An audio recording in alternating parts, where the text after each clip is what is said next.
Yes, hello again, welcome back to Classic Dirt Bike TV, and thanks once again for rejoining me, and I hope you're continuing to enjoy my video content with regards looking at these old school vintage dirt bikes. Now again, thanks for all of your positive, well, mainly positive comments on my video postings. Not all of them are complimentary, but most of them are, so thanks to everybody out there who continue to leave positive comments on my video work. So right now we're going to take a look at a bike that I came across a few years ago, and this particular machine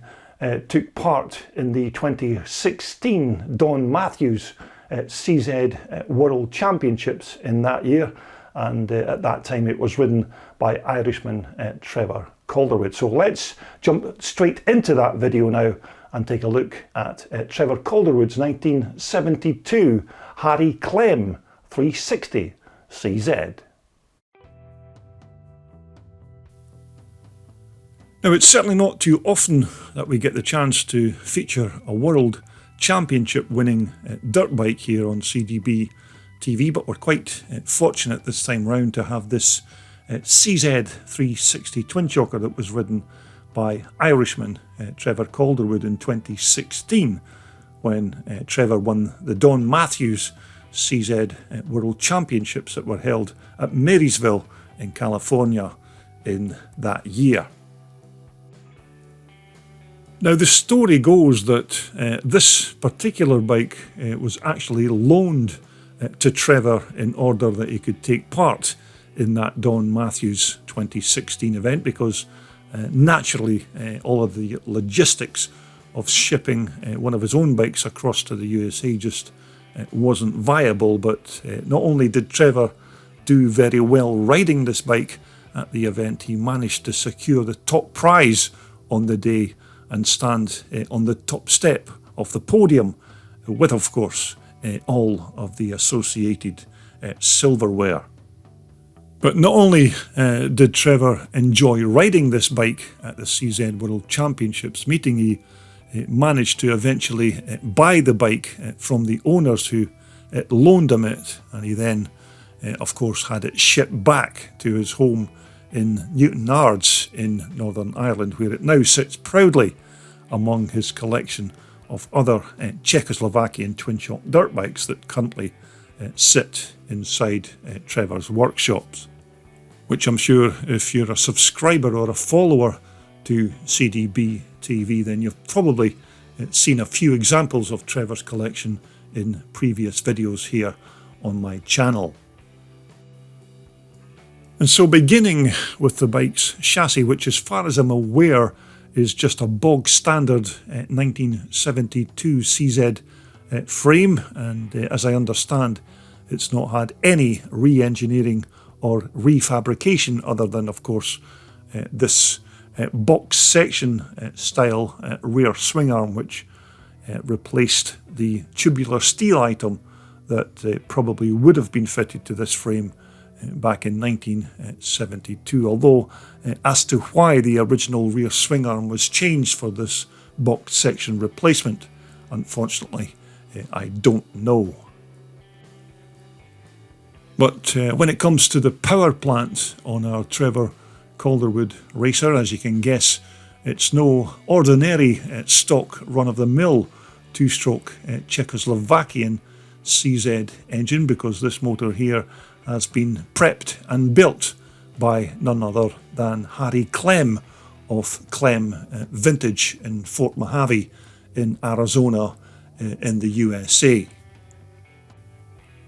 But Klemm Vintage, as you know, are still considered the past masters of re-engineering and tuning these old CZ motors, and Harry Klemm basically strips these motors down and then runs a series of air leak tests and many other upgrades to these engines so that they start easier, run smoother, and more importantly, develop much more horsepower. But as to exactly what kind of modifications have been carried out on Trevor's CZ motor, I'm unsure, because again, I was never really furnished with that information on the day that I shot these video clips, but you can rest assured that it's been tuned to the very highest specifications by Harry Klemm and his team. Now, of course, more than likely, one of the very first things that the Klemm engineers did on this motor was to ditch the old CZ Jikov carburetor and replace it with this much more modern Mikuni unit. But one of the other mods that Klemm did to these motors was to make a new CNC machined alloy carb mounting to allow the carburetor to move closer to the cylinder, which I expect would improve the atomization of the fuel and the general gas flow of the engine. But surprisingly though, it looks like the Klemm engineers have resisted the need to run with the pack and go with the now traditional mod of removing every second cooling fin on the motor's barrel, which has become quite a common upgrade on these engines these days, which I can only assume was just to reduce the overall weight of the motor. But it's good to see that our CZ power plant barrel has remained untouched. But as you can see, our motor still has its original stock gearbox shifter, and it doesn't have the new upgraded linkage system that you can now purchase from Peter Gerard to eliminate that long throw that was normally associated with this kind of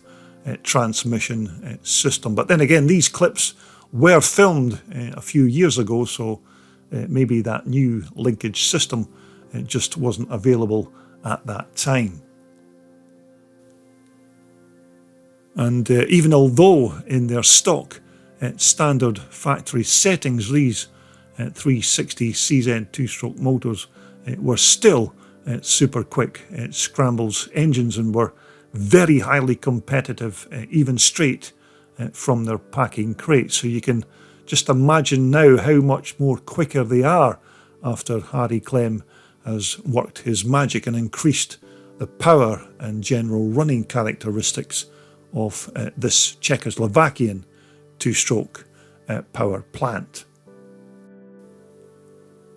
Now, another part on our Harry Klemm racer that's not stock standard is of course this replacement exhaust expansion chamber, which is another one of the many upgrades that you can now fit to these CZ racers. But it's a simple one-piece unit, which is of course a pattern replacement to the factory original, but this part here is more than likely a much better quality built unit than the original 1970s CZ item. But moving on to the bike's front suspension system, and as you can see, Trevor's bike doesn't have its original 1970s CZ triple clamps, and these billet alloy CNC machine parts are all items that Trevor had manufactured specifically for this machine, and they are superbly made, as you can see, and a unique piece of engineering to add to our Klemm 360 race bike. And also up here at the front end of our Harry Klemm CZ, we still have the bike's original front forks, although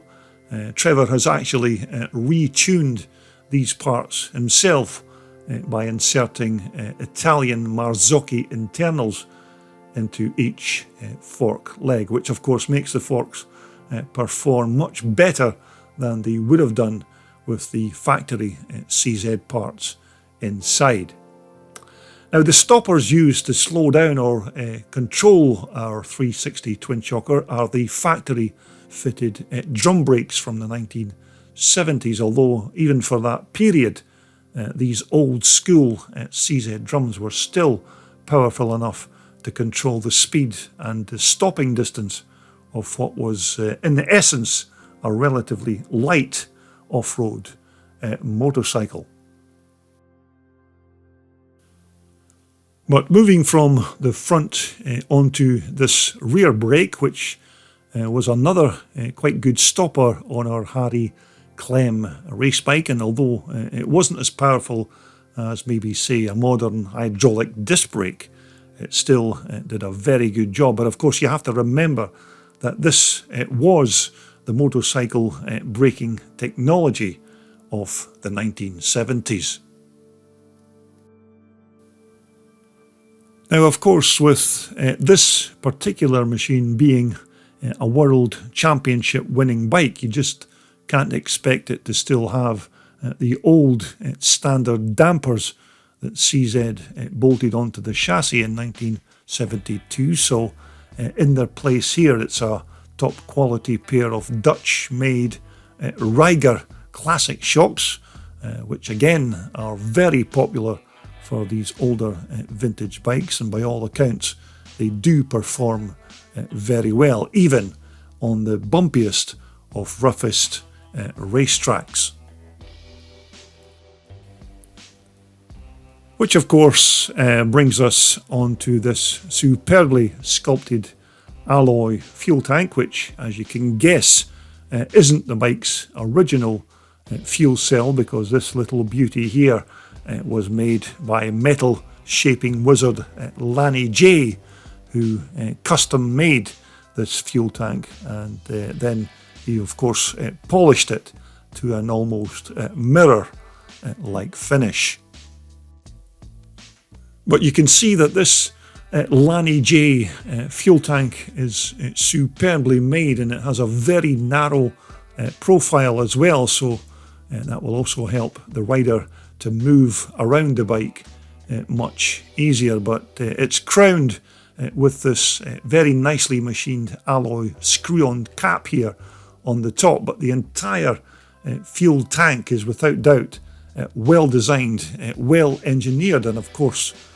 custom made to fit the 1972 CZ chassis. Now, with regards to the comfort of the rider, our Klemm racer appears to have kept its stock original racing seat, which, as I remember, was still pretty good anyhow for an early 1970s dirt bike, so that's probably more than likely why it was just kept in its place. But even although there are many other replacement or upgraded parts bolted on to this Klemm race bike, there are still many other factory fitted parts still intact as well. But again, I'm pretty sure that the bike's front and rear mudguards are replacement items, and they are not the original 1972 parts.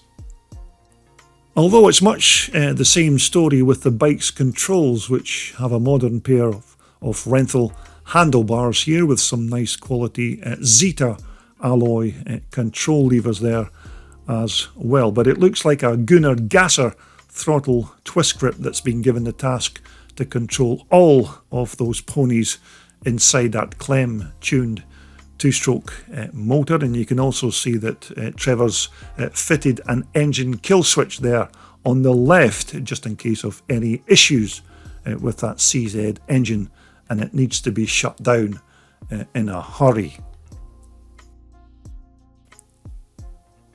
Although on the big day of that 2016 Don Matthews CZ Championship, it goes without saying that Trevor was without doubt on the top of his game on that day, which he said was really all down to the performance of the Klemm engineers, who I think prepped this bike prior to it taking to the track. And although Trevor did do a few little tweaks here and there and other adjustments himself, he said that the bike was just fantastic, which made it so easy to ride, and consequently it helped him put in a good enough performance to take that title at the end of the day. So, as you can understand, this is probably why Trevor now sees this bike as some kind of two-wheeled trophy and a little reminder of just how he won that Don Matthews World CZ title back in 2016. So I suspect that this Klemm engineered CZ racer will now take pride of place among some of the many other Czechoslovakian race bikes that Trevor currently has in his collection, because let's face it, it's not every day that you become a world champion. Now, our next video to feature here on my YouTube channel will be all of the bikes and all of the racing action from the Scottish Classic Round 6 event that was held at Lockhouse Farm in Falkirk. So make sure that you come back to take a look at that. So from all of us here at Classic Dirt Bike TV, it's cheerio for now.